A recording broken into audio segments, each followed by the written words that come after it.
जय हिंद बच्चों, नमस्कार। मैं विनय कुमार स्वागत करता हूं आपका अपने YouTube channel Vinay institute of physics में। दोस्तों, हम लोग बहुत दिन के बाद मिल रहे हैं और मिलने का कारण ये है कि आपका 12th बोर्ड का एग्जाम नजदीक आ गया है। मुश्किल से 30 या 33 दिन आपके एग्जाम के अंदर बाकी हैं और हम लोग क्या करेंगे, अब उसके लिए क्रैश कोर्स को हम लोग वापस लेकर के आ रहे हैं। और ये क्रैश कोर्स का आज का क्लास हमारा जो है वो इंट्रोडक्शन क्लास होगा और इस क्लास से शुरू करके हम लोग बिल्कुल बोर्ड एग्जाम में अपीयर होने के लायक जो है वो आपकी तैयारी को हम लोग आगे बढ़ाएंगे, अच्छे से तैयारी करेंगे, पढ़ेंगे। और आज हम लोग बिल्कुल इंट्रोडक्शन के साथ इस क्लास को शुरू कर रहे हैं। तो देखिए, सबसे पहली जो बात है, हम लोग ये देखेंगे कि भाई ये जो हम एग्जाम में अपीयर होने वाले हैं, इस एग्जाम का सिलेबस क्या है और सिलेबस के साथ साथ इस एग्जाम का वेटेज, हर चैप्टर का वेटेज कितना है, कितने मार्क्स जो हैं आपके उसे सवाल किए जाएंगे। तो सबसे पहले हम लोग सिलेबस देखेंगे। जब तक किसी भी एग्जाम में अपीयर होने से पहले हमको सिलेबस की जानकारी नहीं होगी, उसके क्वेश्चन के लेवल की जानकारी नहीं होगी, उसके पैटर्न की जानकारी नहीं होगी, तो हम लोग उस एग्जाम में अपना अच्छा परफॉर्मेंस नहीं दे पाएंगे और सफलताएं हम लोग उस लेवल की नहीं ले पाएंगे जितनी हम लोग वाकई डिजर्व करते थे। तो सबसे पहले हम लोग ये देखेंगे सिलेबस में कि क्या पढ़ना है और किस टॉपिक पे हमको ज्यादा फोकस करना है।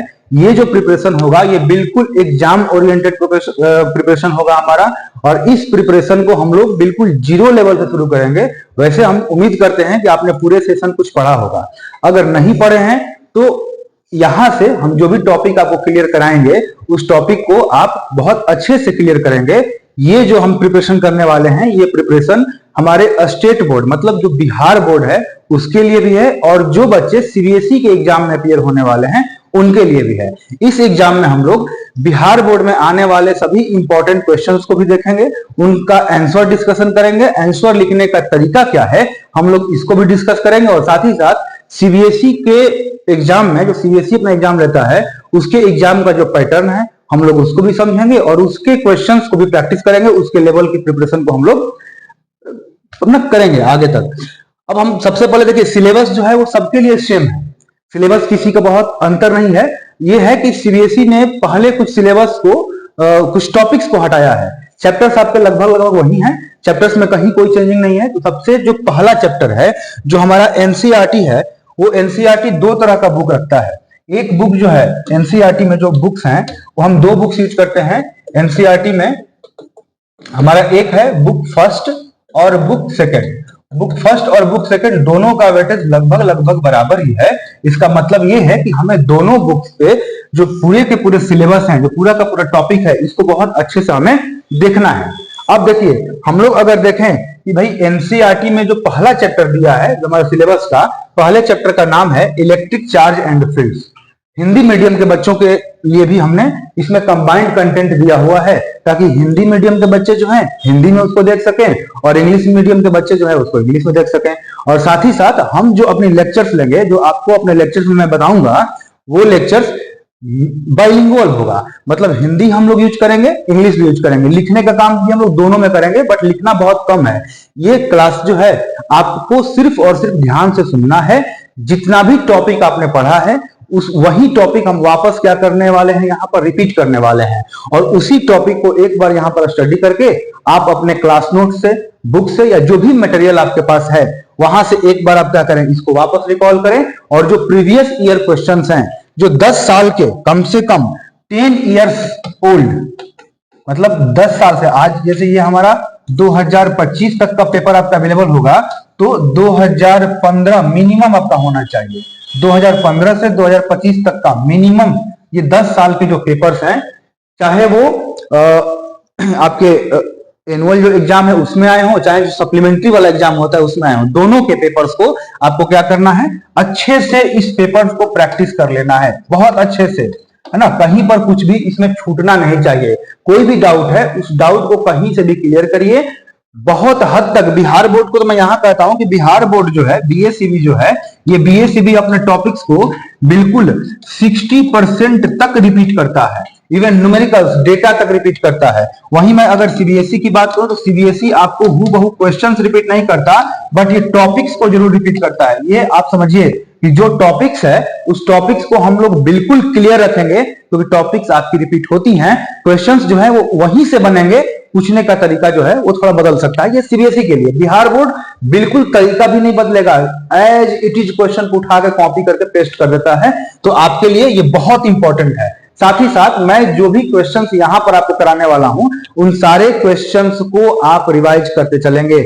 बिहार बोर्ड वाले बच्चों के लिए जो उनका पैटर्न है उसके अकॉर्डिंग, और सीबीएसई वाले बच्चों के लिए उनके पैटर्न पर। अब देखिए, हम लोग अब बात करें तो पहला जो चैप्टर है हमारा, पहला चैप्टर है इलेक्ट्रिक चार्ज एंड फील्ड। ये फर्स्ट चैप्टर है, और ये इसको हिंदी में हम लोग कहते हैं विद्युत आवेश और क्षेत्र, विद्युत आवेश और क्षेत्र। और दूसरा ये आपका 1 और ये 2। अब ये दोनों को हम लोग मिला करके एक नाम देते हैं, वो नाम है आपका इलेक्ट्रोस्टैटिक्स। इलेक्ट्रोस्टैटिक्स, इसको हम लोग बोलते हैं हिंदी में विद्युत स्थैतिकी, विद्युत स्थैतिकी।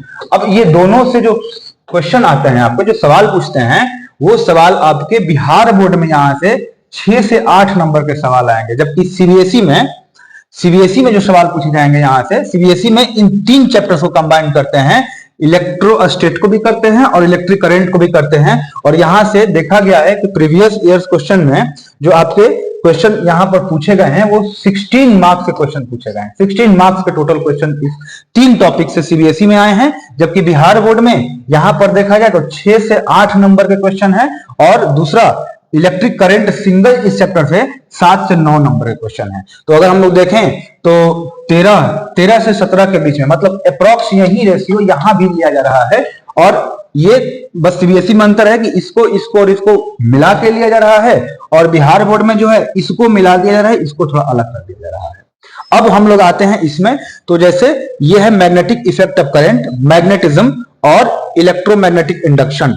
तो इसको हम लोग ये पूरा का पूरा, और ये जो अल्टरनेटिंग करंट है, ये चारों सेगमेंट को हम लोग एक नाम देते हैं, और नाम होता है इलेक्ट्रोमैग्नेटिज्म।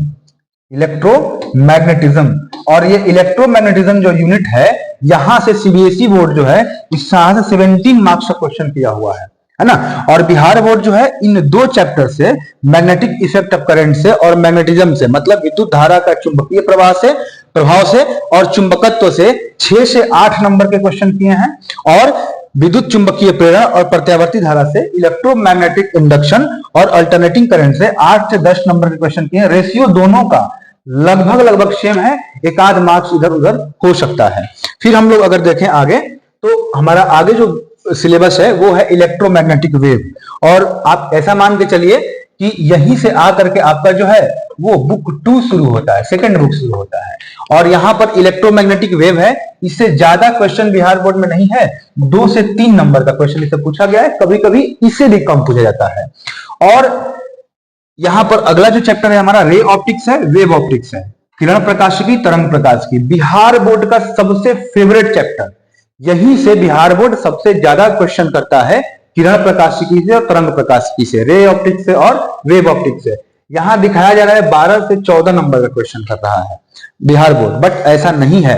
बिहार बोर्ड यहां पर क्वेश्चन का जो क्या बोलते हैं क्वांटिटी है वो बढ़ा देता है, मतलब ज्यादा कभी कभी कर देगा। मैंने यहां तक देखा है कि इससे 20+ मार्क्स के क्वेश्चन पूछे गए हैं, 20+ मार्क्स। आप समझ रहे हो कि ये जो ऑप्टिक्स सेगमेंट है, इसको हम लोग ऑप्टिक्स बोलते हैं, ये ऑप्टिक्स सेगमेंट जो है, इससे ये बिहार बोर्ड के लिए कितना इंपॉर्टेंट है।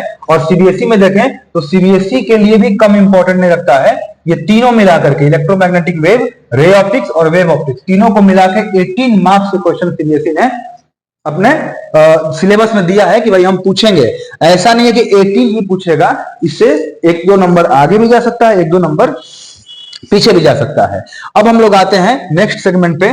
तो अगला जो हमारा चैप्टर है 11 नंबर, वो है dual nature of matter and radiation. पदार्थ और विकिरण की द्वैत प्रकृति, 2 तरह की प्रकृति, या इसको दोहरी प्रकृति भी कहते हैं। कि ड्यूअल नेचर है किसका, मैटर का और रेडिएशन का। यहां से जो आपके सवाल पूछे गए हैं 4 to 6 मार्क्स पूछे गए हैं बिहार बोर्ड में, और सीबीएसई जो है इसको और इसको मैच कर देता है, एक साथ मिला देता है। एटम्स को और न्यूक्लियई को, दोनों को मिला करके ये तीनों को, dual nature of matter radiation को, एटम्स को और न्यूक्लियई को, तीनों को मिला करके जो सीबीएसई है वो 12 मार्क्स का क्वेश्चन करता है। जबकि बिहार बोर्ड जो है वो सबसे सेपरेट सवाल बता रहा है। ये कह रहा है कि dual nature of matter edition से हम 4 to 6 मार्क्स के बीच में क्वेश्चन करेंगे, एटम्स से और न्यूक्लियस को मिला करके हम 4 to 6 मार्क्स का क्वेश्चन करेंगे। ये बात ध्यान रखना है कि बिहार बोर्ड के लिए मैं 70 मार्क्स के पेपर्स की बात कर रहा हूं, डबल पेपर की बात नहीं कर रहा। जैसे आजकल जो कोविड के बाद जो ट्रेंड चला है कि पेपर को हम लोग डबल मतलब क्वेश्चन डबल आ रहे हैं। जैसे आपको 70 ऑब्जेक्टिव है उसमें 35 करना है, 20 शॉर्ट आंसर टाइप क्वेश्चन है उसमें से 10 करना है, और 6 लॉन्ग आ रहा है उसमें आपको 3 करना है।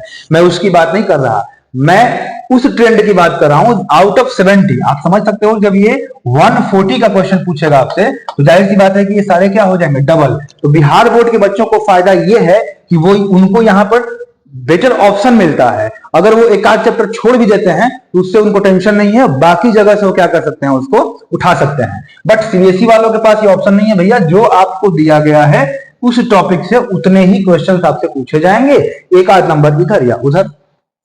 अब नेक्स्ट जो है आपका वो है सेमीकंडक्टर फिजिक्स, या इसको एनसीईआरटी लिखता है सेमीकंडक्टर्स एंड इलेक्ट्रॉनिक डिवाइसेस, है ना। हिंदी में कहें तो अर्धचालक एवं इलेक्ट्रॉनिक युक्तियां।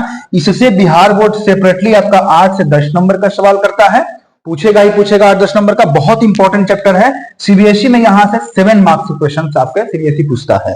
और कम्युनिकेशन सिस्टम जो है इस चैप्टर से बिहार बोर्ड में 2 या 3 मार्क्स के सवाल आ जाएंगे। कुछ ऑब्जेक्टिव हो सकता है, एक आध शॉर्ट में आ जाएगा, लॉन्ग यहां से नहीं बनते।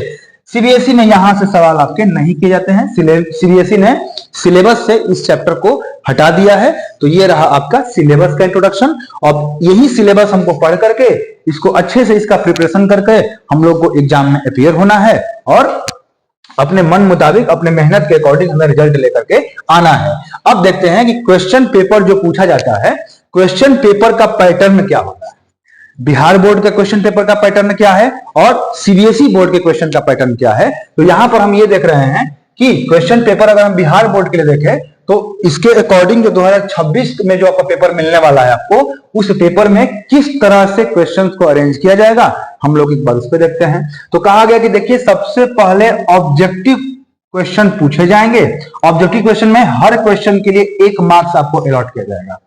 सही जो आंसर देंगे तो 1 मार्क्स मिलेगा, गलत आंसर देंगे तो किसी तरह का कोई नेगेटिव मार्किंग आपको यहाँ पे नहीं है।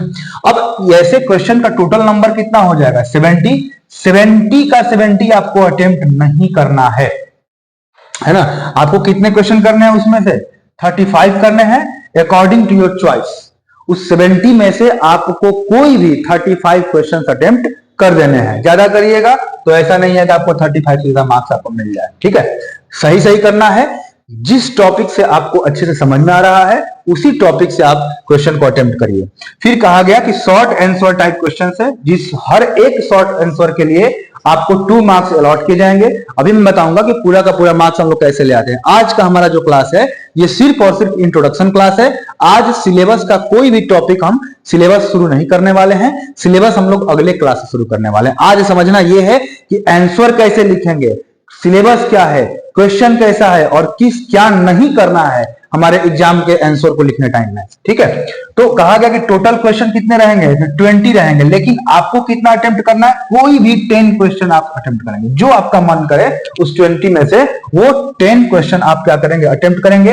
एक सही आंसर के लिए आपको 2 मार्क्स दिए जाएंगे, अगर आपने जो एग्जामिनर की क्राइटेरिया है उस पर आप उसको फुलफिल करते हैं तब, है ना। फिर कहा गया कि सबसे नेक्स्ट क्वेश्चन और आगे जो पूछा जाएगा वो पूछा जाएगा लॉन्ग आंसर टाइप या दीर्घ उत्तरीय प्रश्न जिसको कहते हैं। इसमें जो है एक क्वेश्चन के लिए 5 मार्क्स रहेंगे, टोटल 6 क्वेश्चन दिए जाएंगे, आपको कोई भी 3 क्वेश्चन अटेम्प्ट करना है। तो यहां पर हो जाएगा आपका 35, यहां पर हो जाएगा 10 2 या 20 और ये हो जाएगा 15। ये टोटल आपका मिल करके हो जाता है 70 मार्क्स क्वेश्चन आपको अटेम्प्ट करना है। और आउट ऑफ 70 आपका फुल, मतलब आउट ऑफ 70 ये जो है 70 आपका फुल मार्क्स है। इसमें आप जितना आपकी क्षमता है, जितना आपका मेहनत है, उस हिसाब से आप लेकर के आएंगे। अब चलते हैं, बात करते हैं सीबीएसई बोर्ड पे, इसका क्या है।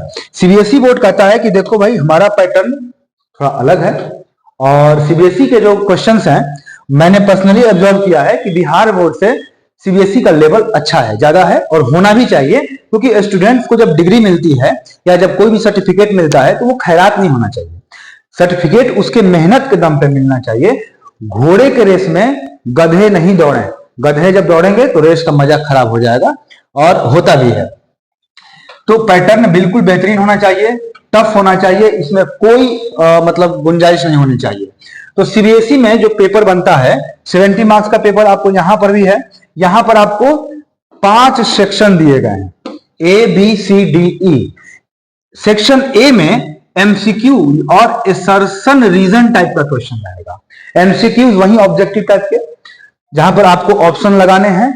एसर्शन रीजन में देगा आपको 2 स्टेटमेंट दे देगा, एक स्टेटमेंट को लिख देगा या तो ये एसर्शन है, एक को बोल देगा रीजन है। ऐसे शॉर्ट में ए कर देगा, ऐसे आर कर देगा, और कहा यह जाएगा कि आप बताइए कि ऑप्शन में रहेगा कि स्टेटमेंट 1 या एसर्शन सही है और रीजन जो है इसको एक्सप्लेन करता है। ऐसा कहेगा कि जो क्या बोलते हैं ये सही है और ये एक्सप्लेन नहीं करता है, फिर कहेगा कि भाई दोनों गलत है। ऐसे करके आपको ऑप्शंस वहां पर मिलेंगे, वो करने हैं। ऐसे क्वेश्चंस कितने होंगे? 16 होंगे, और हर क्वेश्चन के लिए, पर क्वेश्चन के लिए जो आपको मार्क्स मिलेगा वो 1 मार्क्स मिलेगा। ऐसे आपको 70 मार्क्स में 16 मार्क्स आपको मिल जाते हैं इस एमसीक्यू सही करेंगे तो। फिर एक है वेरी शॉर्ट टाइप क्वेश्चन, मतलब बहुत छोटे आंसर वाले क्वेश्चन हैं। वेरी शॉर्ट टाइप में कहा गया कि ये 2 मार्क्स क्वेश्चन रहेंगे। कितने क्वेश्चन? 5 क्वेश्चन रहेंगे ऐसे, और इसमें फॉर ईच करेक्ट आंसर आपको क्या होगा? 2 मार्क्स दिए जाएंगे। अगर मान लीजिए कि आप 5 सही करते हैं तो आप यहां पर क्या कर सकते हैं? 10 मार्क्स उसमें से आप ले सकते हैं। अब फिर आगे आपको है short answer type question. Short answer type question की जो नंबर होंगे, नंबर ऑफ क्वेश्चन 7 होंगे। हर एक सही क्वेश्चन के लिए आपको 3 मार्क्स दिया जाएगा, और ऐसे आप 21 मार्क्स ले सकते हैं। फिर कहा गया कि 2 क्वेश्चन जो होंगे आपके केस बेस्ड स्टडी बेस्ड होंगे, मतलब वहां पर आपको क्या किया जाएगा कि एक पैराग्राफ दे दिया जाएगा, आप उस पैराग्राफ को पढ़ेंगे, उसको समझेंगे और उससे जुड़े हुए टॉपिक्स का आंसर देंगे, है ना। तो ये आपका ये बहुत टफ नहीं है, इजी है, कोई दिक्कत नहीं है इसमें, ठीक है। ऐसे 2 क्वेश्चन है और एक क्वेश्चन के लिए 4 मार्क्स आपका रहेगा। इसमें वही पैराग्राफ देके 4 ऑब्जेक्टिव टाइप कर देगा, एमसीक्यू टाइप का, आपको वहां से चूज करना है, थोड़ा सोचना पड़ता है भैया। तो टोटल मार्क्स कितने मिलेंगे आपको? 8 मिलते हैं यहाँ पर। और उसके बाद आपका लॉन्ग आंसर टाइप आता है। लॉन्ग आंसर आपके 3 क्वेश्चन रहेंगे और हर क्वेश्चन के लिए आपको 5 मार्क्स मिलेगा। यहाँ पर आप 15 मार्क्स ले सकते हो। तो ये एग्जाम पैटर्न हुआ बिहार बोर्ड का भी और सीबीएसई का भी। आगे हम लोग लेते हैं कि आखिर ये तो ठीक है, हमने सिलेबस भी देख लिया, एग्जाम में क्वेश्चंस का पैटर्न भी देख लिया कि कैसे एग्जाम लेता है, उसका पेपर कैसा रहेगा। और अभी तो बहुत सारे स्कूलों में प्री बोर्ड एग्जाम हो भी चुके हैं, तो आपने वहां पर भी देख लिया होगा कि भाई क्वेश्चंस का लेवल क्या है। बट अभी हम लोग क्या है कि उस पर प्रैक्टिस करेंगे। आपको ये भी पता चल गया होगा कि हाँ भाई औकात मेरा क्या है, मैं जो ओवर स्मार्ट बनता हूं वाकई ओवर स्मार्ट बनने के लायक हूं कि नहीं हूं, मेरे को और मेहनत करना है या वहीं पर उसी पे कंटिन्यूटी रखना है। तो ये आपने ऑब्जर्व कर लिया होगा, ठीक है। अब हम लोग क्या करने वाले हैं, सबसे बड़ी बात मैंने अभी तक जो ऑब्जर्व किया है बच्चों के अंदर, ये चीजें देखी हैं कि बच्चे आंसर सही से नहीं लिख पाते। नॉलेज तो उनको बहुत है, आता बहुत कुछ है। अच्छा, कुछ गधे भी होते हैं उनको नहीं भी आता है, बट कुछ बच्चों को आता सब कुछ है, बट वो अपने जो उनको आ रहा है, जो उनको नॉलेज है, उसको पेपर पर उतार नहीं पाते अच्छे से। तो यहां पर मैंने ये लगाया है कि भाई हाई स्कोर करने के लिए जनरल रूल क्या है, ये बहुत इंपॉर्टेंट है बाबू, बहुत इंपॉर्टेंट। मतलब आपको ये जानना ही चाहिए, हर उस बच्चे को जानना चाहिए जो रिटन एग्जाम दे रहा है, जहां पर उसको लैंग्वेज लिखने की जरूरत पड़ रही है। एमसीक्यू वाले में आपको एक करेक्ट आंसर पता है, आपने ऑप्शन लगाया, आपका सही हो गया। बट यहां पर आंसर पता आपको है, इसके बावजूद अगर आप उसको कॉपी पर लिखने में सक्षम नहीं है, नहीं लिख पाते हैं जैसा कि एग्जामिनर चाहता है, तो वो आपको मार्क्स नहीं देगा। एग्जामिनर कोई सा भी एग्जाम का हो, या आपके 10th का हो या 12th मतलब बोर्ड एग्जाम्स का हो, या वो किसी सर्विस कमीशन का हो, जैसे बीपीएससी हो गया, यूपीएससी हो गया, वहां कोई भी एग्जामिनर वो आपको मार्क्स देना नहीं चाहता है। वो यही सोच के बैठता है कि इसको तो मार्क्स देना नहीं है। आपको अपने स्किल से, राइटिंग स्किल से, अपने आंसर से उसको इंप्रेस करना है कि वो मार्क्स देने पे मजबूर हो जाए। तो यहां पर हम ये देख रहे हैं कि हाई स्कोर करने के लिए क्या करना है। तो सबसे पहले बकैती नहीं करना है। बकैती नहीं करना है का मतलब कि जो पॉइंट है सिर्फ उन पॉइंट्स को लिखिए, अननेसेसरी नहीं झाड़ना है वहां पे, ठीक है ना। अननेसेसरी बातें कॉपी के अंदर आपके नहीं होनी चाहिए। टू द पॉइंट बात करिए, बिल्कुल ठीक है, कोई दिक्कत नहीं है। फिर कहा गया कि जब भी आप लिख रहे हैं कॉपी तो आप उसमें प्रॉपर हेडिंग दीजिए। मैंने देखा है कई बच्चे क्या करते हैं, ये बहुत आपकी गलत चीज है, इसको नहीं करना है बिल्कुल एग्जाम में। जैसे वो क्या करेंगे, आंसर लिखना है, लिखेंगे क्वेश्चन नंबर 10, एग्जाम्पल दे रहा हूं, और यहां पर लिखेंगे आंसर। अरे भैया, इतना जो लिख करके तुमने जगह बर्बाद किया है, वहां पर उस टॉपिक का नाम तो लिख सकते हो ना। ऐसे तो लिख सकते हो, जैसे मान लो एग्जाम्पल लेता हूं कि तुमसे पूछा गया कि what is quantization of charge, तो आप ऐसे तो लिख सकते हो क्वांटाइजेशन ऑफ चार्ज, और इसको लिखने के बाद आप इसको ऐसे खूब सुंदर नीचे से हेडिंग लगा सकते हो। थोड़ा सा और कलाकार टाइप का आदमी जल्दी कर सकते हो तो ऐसे बॉक्स बना दे सकते हो इसको, और यहां से, बिल्कुल यहीं से नहीं, यहां से इसको लिखना शुरू कर सकते हो। और कुछ बच्चे क्या करते हैं, बस जितना पूछेगा वही थ्योरी लिख देना। ऐसा भी नहीं करना है। टू द पॉइंट का मतलब ये नहीं कि हाँ बाबू ने खाना खाया, यस, ऐसे नहीं। बताना पड़ता है कि हाँ मैंने खाया, कब का खा लिया, और बहुत खाना अच्छा भी लगा, और मुझे उम्मीद है कि आगे भी आप मुझे ऐसे ही खाना खिलाएंगे। ऐसे होते हैं, ठीक है। तो ये आंसर जो है, इसको बकैती नहीं बोलते। बकैती उसको बोलते हैं कि किसी ने पूछा मेरे बाबू ने खाना खाया, नहीं खाया। क्यों नहीं खाया? भूत नहीं लगा। ये सब जो करोगे ना, ये बकैती होता है ना। ये नहीं करने का, सिर्फ टू द पॉइंट बात करना है। थोड़ा सा उसमें जो चीजें जरूरी हैं उसको ऐड करना है। वो भी देख लेना है कि जो आंसर मैं लिख रहा हूं उस आंसर में कितने मार्क्स का है, उतना लैंग्वेज वो डिजर्व करता है कि नहीं करता है। ऐसा तो नहीं है ना भाई कि 2 मार्क्स का क्वेश्चन है, आपने पूरा 1 पेज लिख दिया, आपको एग्जामिनर खुश होकर बोलेगा कोई बात नहीं, चलो इसको 5 मार्क्स दे देता है। ऐसा नहीं होगा भाई, मैक्सिमम 2 मार्क्स है। वो काटने का अधिकार रखता है, बढ़ाने का अधिकार नहीं रखता, वो नहीं बढ़ाएगा। तो यहां पर हम लोग आगे बढ़ते हैं, और ये देखेंगे कहा कि प्रॉपर हेडिंग जरूर लगाइए। प्रॉपर हेडिंग आप जरूर लगाइए, और बिना प्रॉपर हेडिंग के आप कोई भी आंसर स्टार्ट नहीं करेंगे, टू द पॉइंट बातें करेंगे। और कहा कि अगर आप न्यूमेरिकल बना रहे हैं, अगर आप न्यूमेरिकल सॉल्व कर रहे हैं, तो उसको दिखना चाहिए कि आपने कौन कौन सा स्टेप लिया है ना। स्टेप उसको क्लियर होना चाहिए। मैं तो यहां तक कहता हूं कि जब भी आप किसी न्यूमेरिकल को सॉल्व करिए तो वहां पर ये जरूर लिखिए, सबसे पहले क्या करना है, गिवन डेटा लिखना है, क्या दिया हुआ है। उसके बाद कौन सा फॉर्मूला आपने यूज किया है, वहां पर फॉर्मूला लिख सकते हो। क्या क्या दिया है आप एक बार वो लिख लिए, वहां फॉर्मूला लिखे। फिर ऐसे एक एक स्टेप आगे बढ़िए। कैलकुलेशन भी करना है तो कैलकुलेशन में भी थोड़ा स्टेप दिखा दीजिए, डायरेक्ट मत करिए। डायरेक्ट मतलब आप कहीं तो उसको रफ करोगे ना। रफ का मतलब जैसे मल्टीप्लाई, एडिशन, ये मत नहीं दिखाना है। जैसे मान लीजिए आप पावर कर रहे हो, जैसे मान लो कि 10 टू द पावर 5 आ रहा है, इंटू 10 टू द पावर मान लो 7 आ रहा है, अपॉन 10 टू द पावर 2 आ रहा है, तो भैया इसको दिखा दो ना ऐसे करके कि 10, 5, 7, 12, और इसको ऊपर ले गए इंटू 10 टू द पावर -2, फिर इसको दिखा दो ऐसे करके। ये होते हैं करेक्ट आंसर के तरीके, ऐसे दिए जाते हैं, ठीक है। ऐसे आंसर के तरीके होते हैं, ऐसे दिए जाते हैं। फिर कहा गया कि जहां पर जरूरत हो क्वेश्चन में, जहां भी आपको जरूरत तो समझ में नहीं आएगा, आपके हिसाब से तो पढ़ना भी जरूरी नहीं है, बट ऐसा नहीं है। देखो है क्या कि जहां पर पॉसिबल हो का मतलब जिस टॉपिक के अंदर आपके टीचर ने आपको डायग्राम बनवाया है, उस डायग्राम को आप बिल्कुल नीट लेवल्ड डायग्राम क्या करेंगे, बनाएंगे। और क्या यूज करेंगे डायग्राम बनाने के लिए, हमेशा पेंसिल, पेन नहीं यूज करना है ना। पेंसिल से प्रॉपर जब एग्जाम में जाइए अपना ज्योमेट्री बॉक्स लेके जाइए। और बिहार बोर्ड वालों का थोड़ा नौटंकी है, बोलता है कि ज्योमेट्री बॉक्स लेके नहीं जाना है, उसको लगता है कि ज्योमेट्री बॉक्स में चिट लेके जाएगा। अरे जहां चिट लेके जाता है वहां चेक करो ना।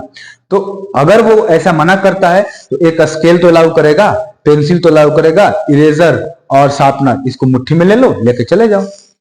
बट जो आप डायग्राम बनाओगे आप पेंसिल यूज करोगे, और प्रॉपर डायग्राम फ्री हैंड नहीं बनाओगे, स्केल से सीधा जैसा बनता है बिल्कुल वैसा स्पष्ट बनना चाहिए।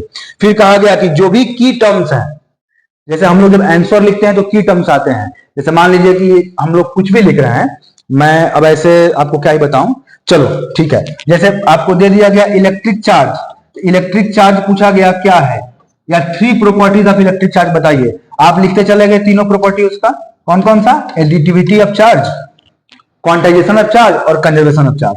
अब उसमें की पॉइंट क्या है, जहां पर आप ये लिखोगे कि चार्ज को क्या बोलते हैं, पॉइंट्स के रूप में डिवाइड नहीं किया जा सकता है। कहीं पर भी जब चार्ज जाएगा तो कंप्लीट फॉर्म में चार्ज जाएगा। तो जब वहां पर लिखोगे जैसे इंटीग्रल फॉर्म में जाएगा तो उसको अंडरलाइन कर दो। जैसे लिखोगे कि charge can not be generated या neither be generated nor be destroyed, ऐसे जब लिखोगे तो इस स्टेटमेंट को आप क्या करो, अंडरलाइन कर दो। ये सब की पॉइंट्स होते हैं। या आपसे पूछा गया इलेक्ट्रिक चार्ज क्या है, तो कहे कि electric charge is the fundamental property of any matter which generates electrostatic forces. तो यहां पर जहां पर भी आप करेंगे कि जैसे फंडामेंटल फोर्सेस हो गए या मूल कण है ऐसा करके, तो जहां पर ये लिख रहे हो उसके नीचे अंडरलाइन करोगे।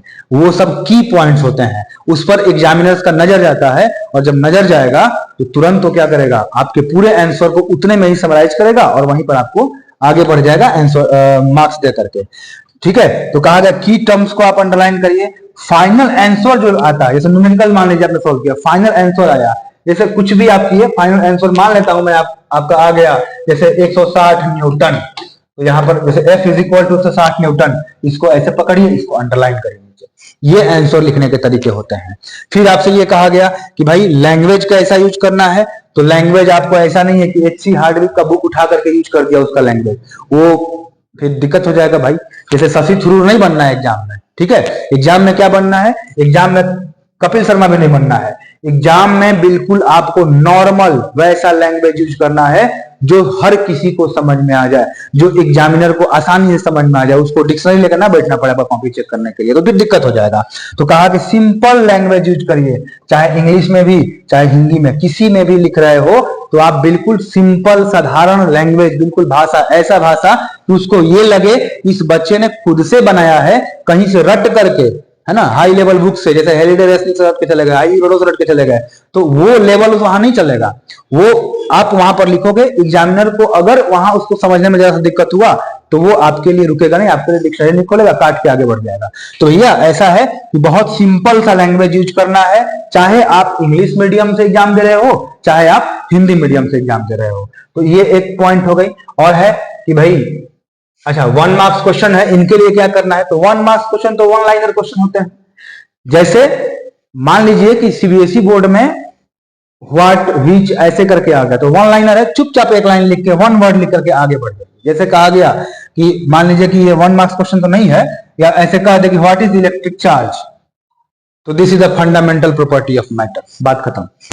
ऐसे करके आप आगे क्या करेंगे, बढ़ जाएंगे, बहुत ज्यादा उस पर टाइम वेस्ट नहीं करेंगे 1 मार्क्स क्वेश्चन पे।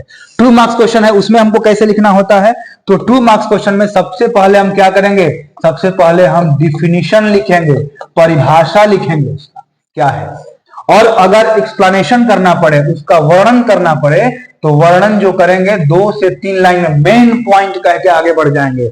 और फिर क्या कहा गया, कोई लॉन्ग डेरिवेशन आपको नहीं करना है, किसी तरह का लॉन्ग डेरिवेशन नहीं करना है। अगर जैसे एक एग्जांपल लेता हूं, अगर पूछता है कि what is the relation between electric field and electric potential, मतलब विद्युत विभव और विद्युत क्षेत्र के बीच में क्या संबंध है, तो आपको उसका तो पूरा डेरिवेशन है वो नहीं करना है, सीधे क्या लिखोगे, E is equal to minus dV by dr, बात खत्म। ये हो गया आपका आंसर। यहां पर लिख दोगे here E is electric field, dV is equal to potential difference या इलेक्ट्रिक पोटेंशियल कहते हो, R is equal to distance या एलिमेंट्री डिस्टेंस, ऐसे कर सकते हो।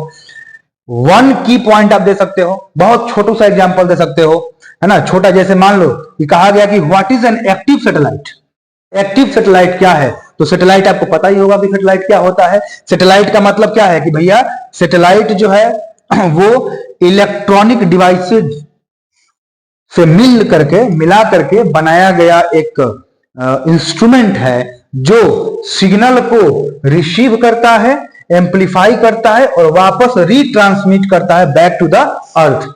जैसे आपने सैटेलाइट के बारे में पढ़ा होगा, तो हमारे पास जैसे हमारे घरों में जो लगा हुआ है टीवी, तो देखा होगा टीविया के ऊपर छतवा पर एक छतरी लगा रहता है। ये छतरिया क्या है, छतरिया सिग्नल रिसीवर है, ये ट्रांसमिट नहीं करता, रिसीव करता है। और आपने देखा होगा जैसे कहीं न्यूज चैनल वगैरह देखा होगा आपने, यहाँ पर बड़का बड़का छतरी लगा है, डबल डबल ट्रिपल ट्रिपल, यहाँ पर जो है ये सिग्नल को ये भी रिसीव करते हैं। सैटेलाइट जो है उसके ऊपर ऐसे दो गो टोपा लगा होता है।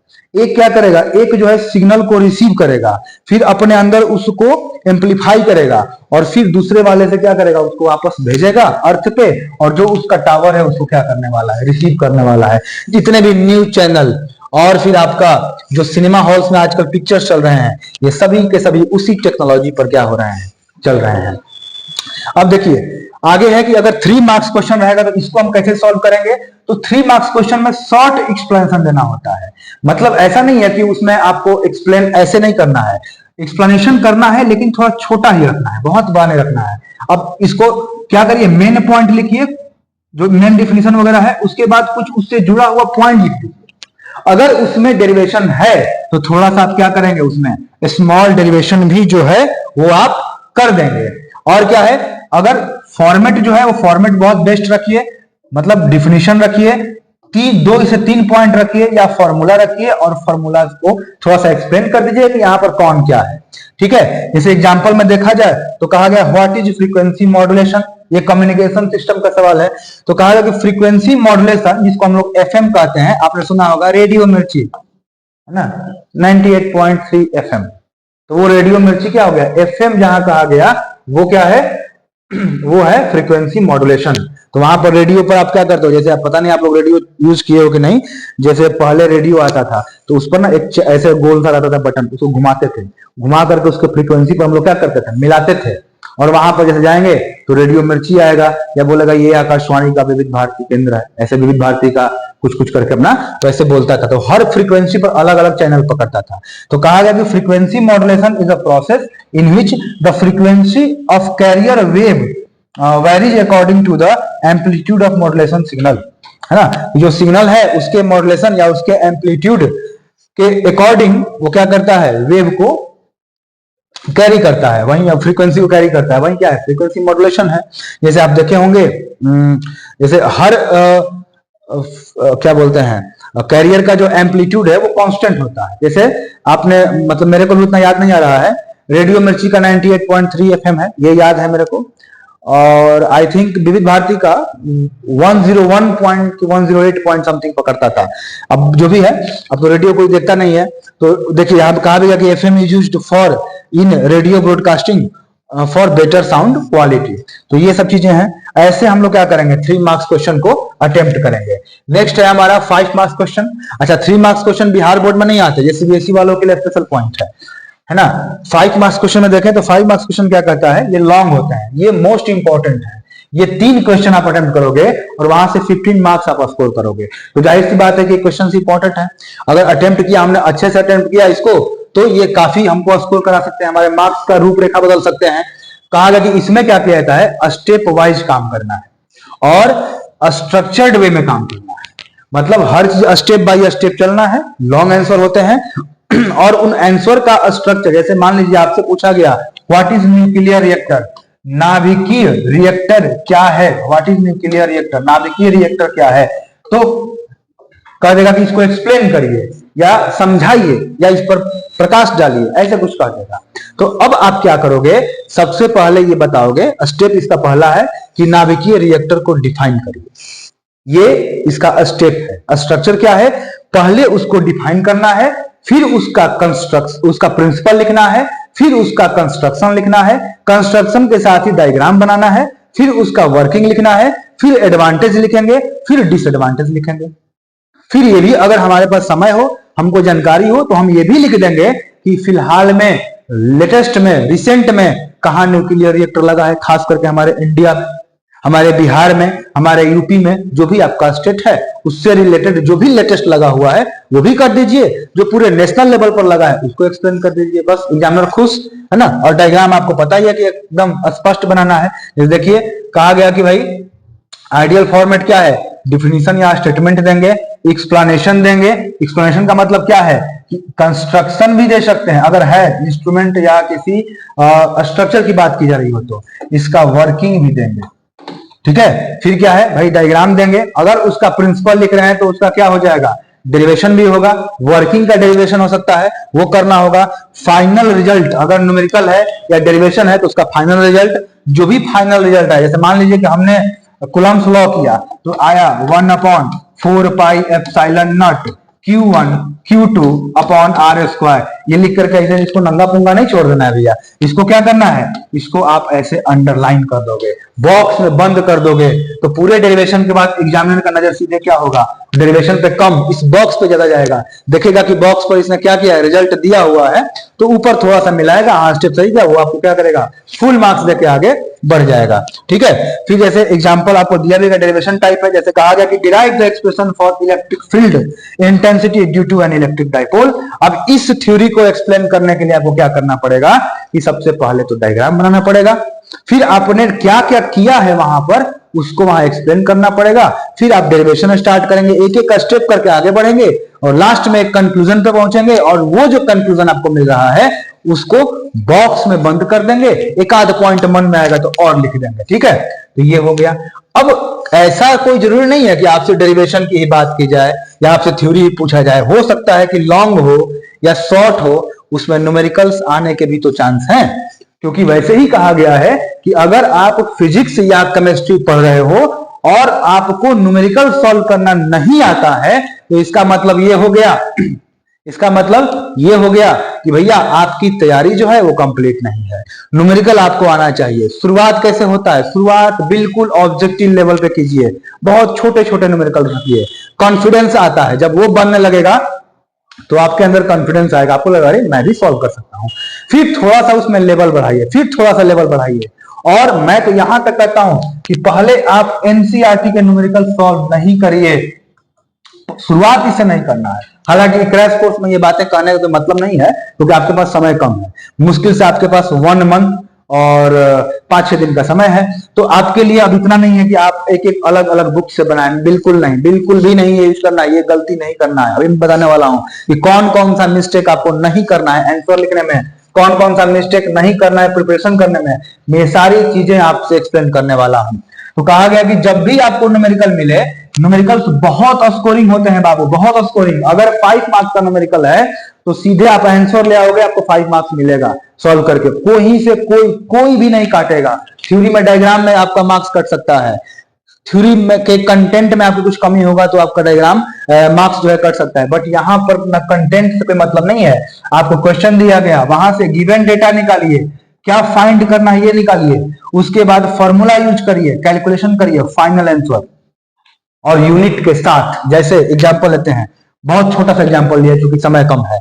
कहा गया कि अगर कहीं पर पोटेंशियल दे दिया गया आपको 10 वोल्ट, रेजिस्टेंस दे दिया गया 5 वोल्ट, तो आपको क्या करना है, आपको करंट निकालना है भैया, करंट निकालना है। ठीक है, तो क्या करना है, फटाफट क्वेश्चन सॉल्व करना, लिखना है given V is equal to 10 volt, R equal to 5 ohm, find I is equal to formula फटाफट ओम के लॉ से लगाएंगे, V by R, और यहाँ पर V का वैल्यू रखेंगे, R का वैल्यू रखेंगे, सॉल्व कर देंगे, 2 एम्पियर आंसर आ जाएगा। रख के सॉल्व करना है, डायरेक्ट नहीं लिखना है। तो ऐसे आपको अब एम्पियर, वोल्ट, ओम, ये सब जो यूनिट्स हैं आपको बिल्कुल पता होना चाहिए कि किस फिजिकल क्वांटिटी का यूनिट क्या है, और वो आपको अच्छे से वहां पर क्वेश्चन सॉल्व करने के बाद लिखना है। यूनिट नहीं लिखिएगा आपके पूरा मेहनत पर पानी फिर जाएगा, मार्क्स काटने का अधिकार फिर एग्जामिनर को मिल जाता है। तो आप ऐसी गलती ना करिए, हर न्यूमेरिकल को सॉल्व करने के बाद उसका जो फाइनल आंसर है उसका यूनिट अगर है तो आपको लिखना है। कभी कभी ऐसा होता है कि यूनिट नहीं मिलता है, जैसे कोई रेशियो वगैरह आपको निकालना हो तो। ओके, अब हम लोग बात करेंगे कि भैया डायग्राम कैसे बनाते हैं। डायग्राम बहुत इंपॉर्टेंट है बिहार बोर्ड के लिए, मैंने आधी बात कही है यहाँ पे, सिर्फ बिहार बोर्ड के लिए नहीं, दोनों के लिए, बिहार बोर्ड हो, सीबीएसई बोर्ड हो, इवन आईसीएसई बोर्ड भी हो, तो डायग्राम, इवन आप यूपीएससी के एग्जाम दे रहे हो, आप बीपीएससी का एग्जाम दे रहे हो, किसी स्टेट पीसीएस का दे रहे हो, जहां यूनिवर्सिटी एग्जाम दे रहे हो, हर जगह जहां डायग्राम मिल रहा है, डायग्राम बनाने का मौका मिलता है, वहां जरूर डायग्राम बनाइए। डायग्राम से आपके आंसर खूबसूरत लगते हैं। और जैसे हम लोग शादी विवाह में जाते हैं और अगर कोई लड़की हमको खूबसूरत लगी तो नजर लड़ता है ना उससे, तो जब एग्जामिनर को तुम्हारा सीट खूबसूरत लगेगा तो उसका भी तो नजर ठहरेगा ना भैया, रुकेगा ना, लड़ेगा ना, वो देखेगा अरे इतना सुंदर। तो डायग्राम से क्या होता है, खूबसूरत बनता है। है ना। अब मान लो कि शादी विवाह में गए और लड़की तुम्हारे बगल में खड़ा है बकलोल जैसा, तो मन करेगा उसको देखने का, फिर बोलेंगे छोड़ो भाई खाना पे कंसंट्रेट करते हैं। तो वही हाल है यहाँ पर। देखो कहा गया कि अगर हम लोग डायग्राम बना रहे हैं तो डायग्राम हमारा बिल्कुल सिंपल होना चाहिए। 3D डायग्राम मत बनाना, वहां पे क्लीन होना चाहिए, कचर पचर नहीं होना चाहिए डायग्राम में। फिर कहा गया कि उसका जो लेवल दिखा रहे हो, मतलब जो डायग्राम के अंदर आप पार्ट्स का नाम दिखा रहे हो, वो पार्ट्स के नाम भी जो है वो कैसे होने चाहिए, बिल्कुल क्लियर होने चाहिए, किचिर मिचिर नहीं करना उसमें। फिर कहा गया कि पेंसिल यूज करिए और स्केल जरूर यूज करिए, जहां पर स्ट्रेट लाइन खींचना हो, जहां पर आपको डायग्राम को सही से दिखाने के लिए आपको क्या करना है, स्केल का यूज जरूर करना है। पेंसिल से ही डायग्राम बनाना है, पेन वगैरह यूज नहीं करना है। डायग्राम को एक्स्ट्रा इंप्रेशन, डायग्राम से जो है एग्जामिनर को एक्स्ट्रा इंप्रेशन मिलता है, खींचता है वो। वही वाला हाल है, शादी में खूबसूरत लड़की दिखी, हम लोग खींचे चले गए, चलो ना वहीं चल के खाना खाते हैं। खूबसूरत लड़की नहीं मिल रही तो किन्हीं कोना में खड़ा हो खाना खा लिए, खाना खा के हाथ धो के चल दिए, हो गया। तो यही बात है, अगर मान लीजिए कि डायग्राम आप अच्छे से बनाएंगे तो एग्जामिनर को कॉपी खूबसूरत लगेगा और खूबसूरती एग्जामिनर को भी क्या करेगा, आपकी कॉपी पे रोकेगी। क्या क्या काम नहीं करना है, बहुत ज्यादा लंबा लंबा राम कहानी नहीं लिखना है, बड़का बड़का पैराग्राफ लिख रहे हैं आधा पेज का, तो ये गलती आपको नहीं करना है।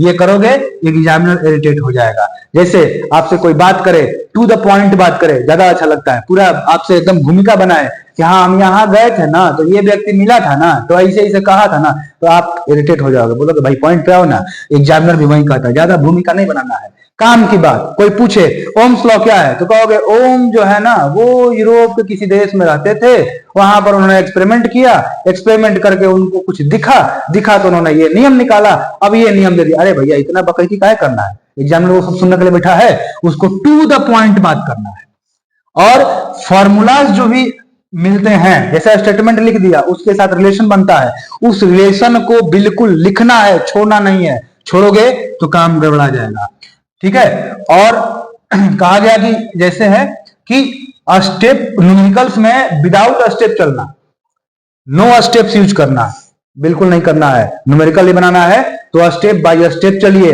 बिल्कुल एक एक चीज एग्जामिनर को दिखना चाहिए कि बच्चा कहां से शुरू किया है, कहां खत्म किया है, डायरेक्ट नहीं, है ना। और डायग्राम जो है ऐसे बिना मतलब का कचर पचर डायग्राम नहीं बनना चाहिए। डायग्राम एकदम साफ, नीट एंड क्लीन होना चाहिए, स्पष्ट होना चाहिए। और फाइनल आंसर को अंडरलाइन नहीं करेंगे। जैसे मान लीजिए कि आपका मिल गया ये, जैसे आपने न्यूमेरिकल निकाला, आपका ये मिल गया, जैसे मान लीजिए 18 वोल्ट, बच्चा क्या करेगा, इसको भी लेके जो ऐसे मार देगा स्टाइल में, ऐसे मारोगे कहानी खराब हो जाएगा तुम्हारा। बिल्कुल नहीं मारना है, एकदम फाइनल आंसर अगर न्यूमेरिकल में आता है उसको अंडरलाइन नहीं करिए। अब कहा गया बिहार बोर्ड के फिजिक्स बच्चों के लिए भाई फाइनल टिप क्या है ना। ये बिहार बोर्ड नहीं, हम सब बच्चों के लिए कहते हैं। देखो भाई क्या है कि प्रेजेंटेशन मैटर करता है। आप किसी को कैसे बात करते हो, कैसे बोलते हो, अपनी बातों को कैसे रखते हो, ये इंपॉर्टेंट है, ये मैटर करेगा। अगर सही से नहीं रखोगे, अच्छी बात ही बोलोगे, तो सामने वाले को बुरा लग सकता है। जैसे मान लो कि तुम गए हो, कोई मास्क पहना है, तुम्हारा टीचर है, तुम्हारा बॉस है, उसको बोलो सर मास्क नहीं हटाइएगा, घुसाएगा ना। उसको बोलने का तरीका क्या है कि सर प्लीज मेरे को सुनने में दिक्कत हो रहा था, मास्क अगर हटा लेते तो अच्छा होता। तो वहां पर उसको बुरा नहीं लगेगा। आपने बात से नहीं कहा उससे, सर मास्क हटाइए ना, मास्क हटा लीजिएगा, तो वहां उसको क्या होगा, खराब लगेगा। लेकिन आपने वहीं उससे रिक्वेस्ट किया, अच्छे से अपनी बातों कही, तो उसको बुरा नहीं लगेगा, बोलेगा हाँ हाँ क्यों नहीं, बिल्कुल मैं हटा रहा हूं, ठीक है। नॉलेज भी होना चाहिए, है ना। सिर्फ इज्जत देने से काम थोड़ी हो, काम भी तो होना चाहिए। तो आपका प्रेजेंटेशन स्किल भी बहुत अच्छा होना चाहिए, और साथ ही साथ आपका जो नॉलेज है वो नॉलेज भी क्या होना चाहिए, बहुत बेहतरीन तरीके का होना चाहिए। और कहा गया कि एवरेज आंसर भी गुड मार्क्स ले आते हैं अगर उनका फॉर्मेट सही यूज करें। आपने बहुत हाई फाई लैंग्वेज नहीं लिखा, जरूरत भी नहीं है, बहुत हाई फाई लैंग्वेज नहीं, वहां पीएचडी नहीं दिखाना अपना, है ना। वहां पर उसको पता होना चाहिए कि बच्चे ने ही लिखा है, बिल्कुल सिंपल, एकदम जितना सिंपलेस्ट हो सके उस फॉर्म में आंसर लिखिए। और वो आंसर आपका अगर एवरेज भी रहता है और आपने सही फॉर्मेट में आंसर लिखा है, तो आपको क्या होगा, वो अच्छा मार्क्स वहां पर आपको मिल जाएगा, ठीक है। तो ये बातें हमारी है जो आज के क्लास की थी। और कुछ पर्सनल बातें भी हैं जिनको कि आप अपने लाइफ में क्या करना है, उसको इग्नोर करना है इस 30-35 दिनों तक। पहला चीज क्या है, डिस्ट्रैक्शन से दूर रहना है। फेसबुक, इंस्टाग्राम, स्नैपचैट, जो भी सोशल मीडिया आप यूज करते हो, जिस पर घंटों घंटों टाइम बिताते हो, आप कभी अपने फोन के सेटिंग में जाइएगा। सेटिंग में जाके आप वहां पर ये देखिएगा कि आपने किस पर कितना टाइम स्पेंड किया है। यकीन मानिए, गारंटी है कि जो सोशल मीडिया है उस पर आपने 2 से 3 घंटे टाइम को स्पेंड जरूर किया होगा, मिनिमम। ज्यादा भी हो सकता है, हमें पता नहीं चलता है। ये सब ना भस्मासुर है, पता नहीं चलेगा, खा जाएगा आपको पता भी नहीं चलेगा वो हमको खा गया। तो ऐसा नहीं करना है। वो वहां उसको रोकिए कुछ दिन के लिए, बिल्कुल रोकना जरूरी है, नहीं रोकेंगे तो आपको फंसाएगा, है ना। तो उसको कुछ दिन के लिए स्टॉप करिए। अगर उम्मीद है किसी के पास नहीं होगा, अगर किसी के पास बाबू सोना है तो बाबू सोना को बोल देना है कि 1.5 महीना पीछे रहो, साइड रहो, दिमाग मत चाट। अगर वो भी सेम है तो तैयारी करो, है ना। तुम भी करो, वो भी करे, वैसे जिंदगी तो दोनों का खराबे है अगर है तो अब ये 2 चीज हो गए। प्लस में बिल्कुल टाइम टेबल बनाइए, खुद पे डिसिप्लिन रखना है कि मेरे को इतने आवर स्टडी करना है तो करना है। जैसे खाना खाना नहीं भूलते हैं, सोना नहीं भूलते हैं, वैसे ही पढ़ना नहीं भूलना है इस 1-1.5 महीना तक, 1 महीना तक। ठीक है, बस आज के लिए इतना ही। और विशेष हम लोग मिलेंगे अगले लेक्चर में अपने सिलेबस के टॉपिक के साथ। जय हिंद, जय भारत, वंदे मातरम।